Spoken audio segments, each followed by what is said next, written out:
let's talk about the box office this weekend. Normally, I don't know why I stopped talking about the box office. I quite enjoy talking about these are the numbers, this is why I think it did well, didn't do well, do I think it's going to have legs, that whole thing. I quite enjoy talking about that. So I don't know why I haven't why I stopped doing these. Anyway, so the thing is about this week's box office. We got a win, but we also got a loss. Let's talk about the win first. So, Formula One, which is a movie that is it's by Apple, directed by the guy who did Top Gun Maverick, starring Brad Pitt, and it's on Formula One, right? And it does it's a hit. It's a hit film. It probably needs to make about 500 mil, and it might be able to do that. We'll see the legs are on this, because I do have a feeling that Formula One is going to do hell better internationally than it is in the States. Now the numbers are that it made 55.6 in US and 88.2 in international territories. Now I haven't seen the film yet, but I'm planning to see it tomorrow. Hearing nothing but great things about it, but I know this movie is going to make a decent amount of money. And if I was Apple, who's been trying to be in the trying to be in the movie business, because they're doing well with Apple TV Plus. But Apple haven't done so well being in the theater, because Killers of the Flower Moon didn't do well in the box office. Same with Napoleon, same with Argyle. So having all these other having this film being a hit, this is probably their way to say, hey, we're heading the right direction. We're heading the right spot of how we should treat these films, the quality that our films should be. Because what I've been hearing, Apple's just killing it. I have only seen the first episode of The Studio, and I'm like, do I just get an Apple TV Plus subscription just so I can binge watch The Studio? Because I couldn't help but laugh my ass off watching that first episode, because it's for free. If you are a Amazon Prime member, you can watch the first episode of The Studio for free, and it's I was like, yeah, I'm on board. I really want to check the other, how many episodes is it? Is it 10? So I want to check the other 9 episodes out. Anyway. So, outside my app, but it's a win. It's a win for Apple. Anyway, but let's talk about Megan. If you're looking forward to maybe a possibility of Megan 3.0, it ain't happening. Because this movie, under the form, look, people who make movies, they want this or this when it comes to sequels. Not this. And Megan, the first one, made $30 million its opening weekend, and did pretty well for a Blumhouse small little horror film. Probably made a good 200 mil or something along those lines. Haven't really checked those numbers. But let's read the Variety article, shall we, about Megan 2.0. Let's do a big reaction together. Megan, as it says, with the big pole position of the box office competitors were left in the dust. The weekend's other major release, Universal or Blumhouse's campy horror sequel, Megan 2.0, fizzled in 4th place, not good, with 10.2 million. The film, which sees Megan, short for Model 3 regenerated android, rebuild with a advanced upgrades to stop a humanoid military robot that is attempting a AI takeover, collecting another 7 million from 80 international markets for a 17 global tally. Is it? Someone's a little bit optimistic. It's not a terrible start for a a Molly budget thriller, which earned a B plus at Cinema Store exit polls above a B grade, which was be be sold to 2003 2023's Megan.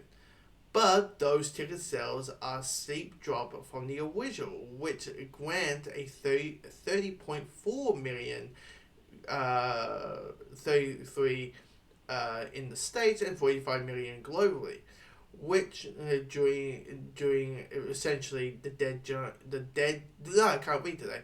The dead zone of January, the first film achieved 180 made 100 million worldwide. With a 25 million price tag of Mega 2.0, okay, it's not a lot. Won't require a ton of enough coinage to turn a theatrical product. But the weak turnout for a sequel suggests that the murderous AI doll with a killer dance movies was more than a one-off viral mega. Okay, basically what they're talking about is, it's Megan's at one point is a one-hit wonder, which I can see. I can see Megan look, it made money, it became a big thing for a little bit, makes sense to make a sequel. There's two possibilities of why you didn't see another 30, or why you didn't see another maybe 40 mil or something on those lines when it comes to Megan 2.0. I said two reasons. One is, how do you tell the audience? How does the audience tell the studio that, hey, people maybe enjoyed the film, but maybe weren't interested in seeing a sequel? Like, hey, we like that film, look cool, awesome, it's great, but we don't really interested in seeing a sequel. We're fine with a one-off. Well, you don't go see the sequel. Two, there's noise. So much noise. Formula One coming out that weekend or this weekend. You got the 3 big films coming out in July with Jurassic World, Superman, Fantastic Four. Megan just is drowning in the of noise. People are just saving the money for the films that they think are going to be great. You know what I mean?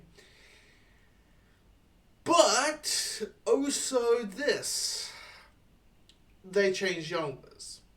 This is meant to be like the aliens of the Megan films. The first film was a horror film. This one is an action comedy. And the issue is I'm starting to wonder could you still do that today? Like, everyone knows about Aliens and Terminator, right? How the first Alien and the first Terminator film are horror films, basically.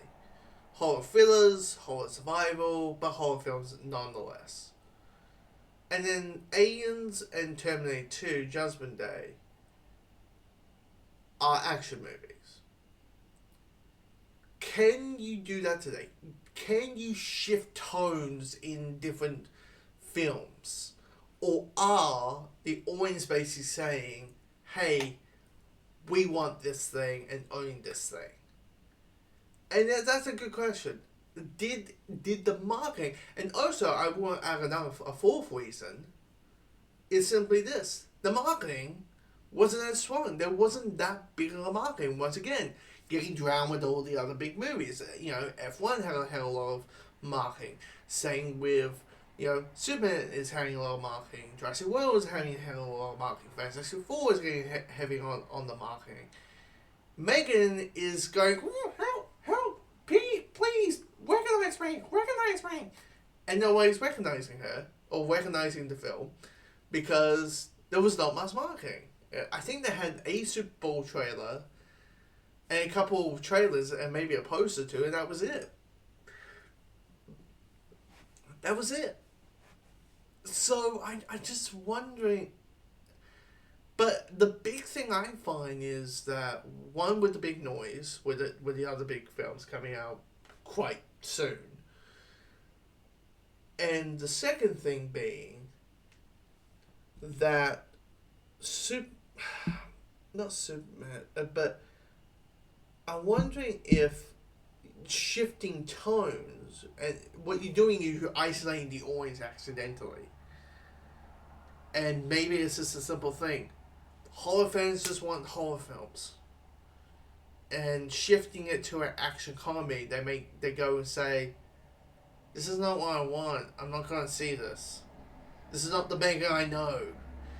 And maybe that, with lines like, listing all the people that she killed in the movie in the previous film, Megan, and also she's the action hero. And for them, they're like, "What the fuck is going on?" So it's a number of things. So why maybe Megan 2.3.0 might not be actually happening.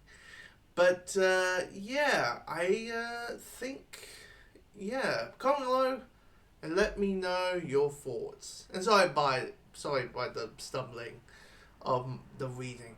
Anyway.